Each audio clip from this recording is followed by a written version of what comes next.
Hello, this train video is going to be about a trip I took on Via Rail in Canada. On the map here, I show the Via Rail network, and this is the trip we took from Halifax to Montreal. I booked an overnight sleeper. We left in the daylight in Halifax, and the destination was Montreal. My journey started with the metro going to Dulles Airport, and then from Dulles to Boston. I stayed in Nova Scotia, which was originally a Canadian National Hotel that was built in 1928. It's also attached to the train station. Halifax is the capital of Nova Scotia. It's on the ocean. It's popular in the summer with cruise ships, but in the winter, it's pretty rough, as you see here. One of the popular tourist attractions at Halifax was the Immigration Museum at Pier 21.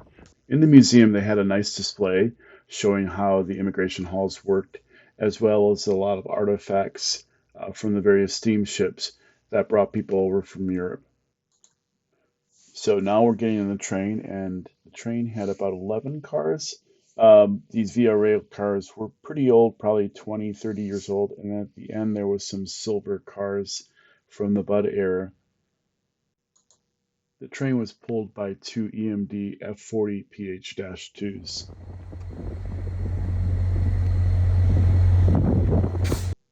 The room was pretty comfortable. It had two berths and had an in-house bathroom with shower. Our train left about 1 o'clock in the afternoon, which gave us plenty of time to check out things in the morning. Here we are leaving the station. It's a terminus station, which means the train backs in. It used to have an observation car on the end, your classic Bud car with a curved end, and it used to turn the train around in a Y near this grain elevator, or this elevator. I'm not sure what its products are. But the company that owns the elevator, which has the tracks to the left, that's where the Y was to turn the train around. They no longer let Via Rail use that facility. So this train doesn't have an observation car on the end anymore, which is really unfortunate because those are pretty cool. It's a vintage Bud car that would be popular among train enthusiasts. About this time, we were ready for lunch. They have a nice dining car where they cook the meals on the train, just like some of the Amtrak trains.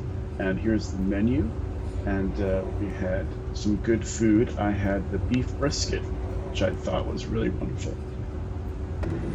Next, I took a tour of the rest of the train. Most of it's empty. I believe this is because probably in Quebec they fill up a lot on the way to Montreal. So there's a bunch of cars empty here. This is the newer cars.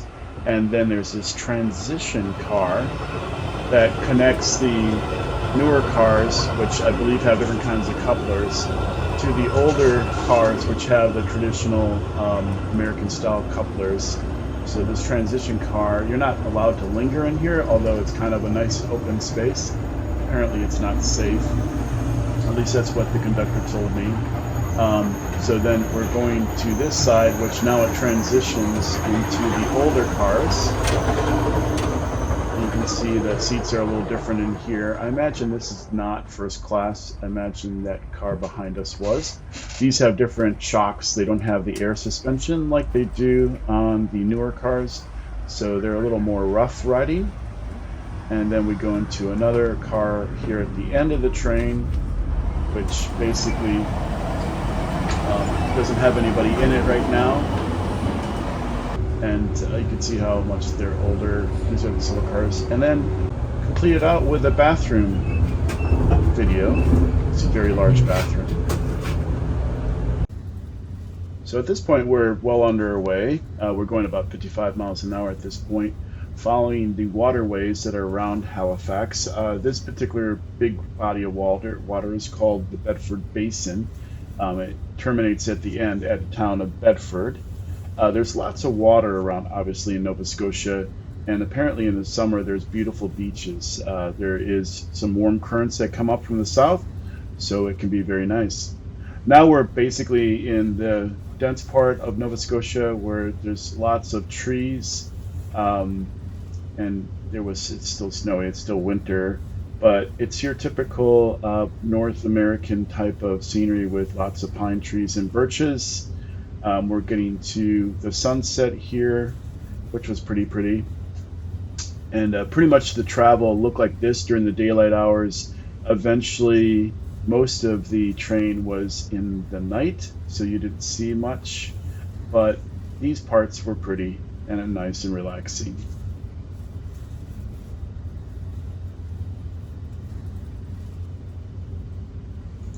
Then it was time for dinner. We had a nicely set table.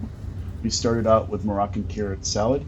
My friend ended up having the haddock with herb risotto.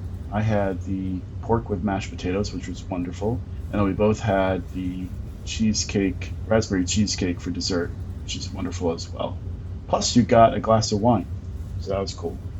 While we were at dinner, our porter set up our room. We have two berths, and they go cross-trained, not forward-backward to train, which is a better sleeping situation, in my opinion, because when the train rocks back and forth, you're being rocking head to toe instead of side to side. In the Amtrak you were at, you're side to side, which is a little less pleasant to sleep, in my opinion. That morning during breakfast, we crossed the Quebec Railroad Bridge, which is a double-decker bridge that has vehicle traffic on top and the railroad below. It's way up in the sky along with the other suspension bridge, that's a car bridge. Now you can see we're crossing that bridge on the train, and it was pretty good view. It's way up high. You can see the car bridge there to the left. My friend had a berry bowl, and I had scrambled eggs and potatoes for breakfast. We're backing into the Quebec station, again at a Y on the other side, and then we will just go straight back out. Here we are at the station on the other side of Miss St. Lawrence in Quebec. It doesn't actually go in downtown but Quebec, it goes on the outskirts.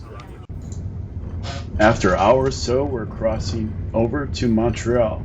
Now this bridge is low because there's locks here in Montreal, so the bridge is much lower than the Quebec bridge. You can see the beautiful city of Montreal. It's quite something. And you notice there's a hill behind the city, which is an interesting geological formation. Everything's flat except for those hills, so those hills are quite interesting. You'll see in shots in the pictures of the city, you'll see them in the background. The train terminates in Montreal's central train station, which is a mixture of Art Deco and international style. One notable thing is the bas reliefs on either end of the concourse, which are quite something. Montreal is a super cool city with beautiful architecture, artwork all over the place, beautiful churches, colorful things hanging around. It was just a great city to see. Plus, Horton's Donuts. About this time, my friend Kevin found that there was this Canadian Railroad Museum across the river in Montreal. So off we are in a Uber over to see it.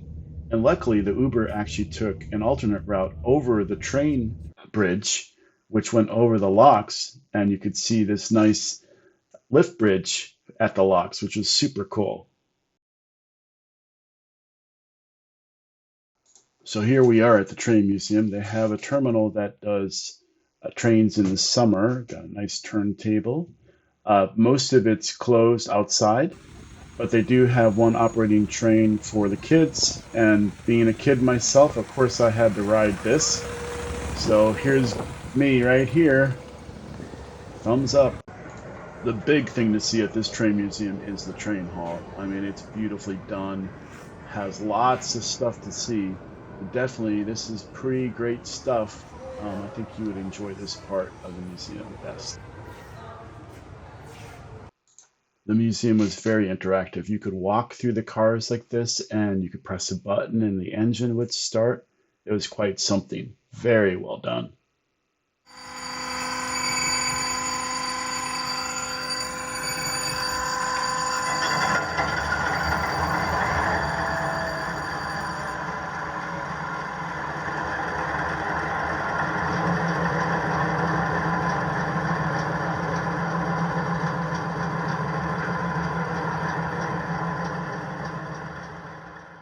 If you made it this far, thank you for watching, and please like and subscribe, and I'll have more of these train trip videos out coming soon.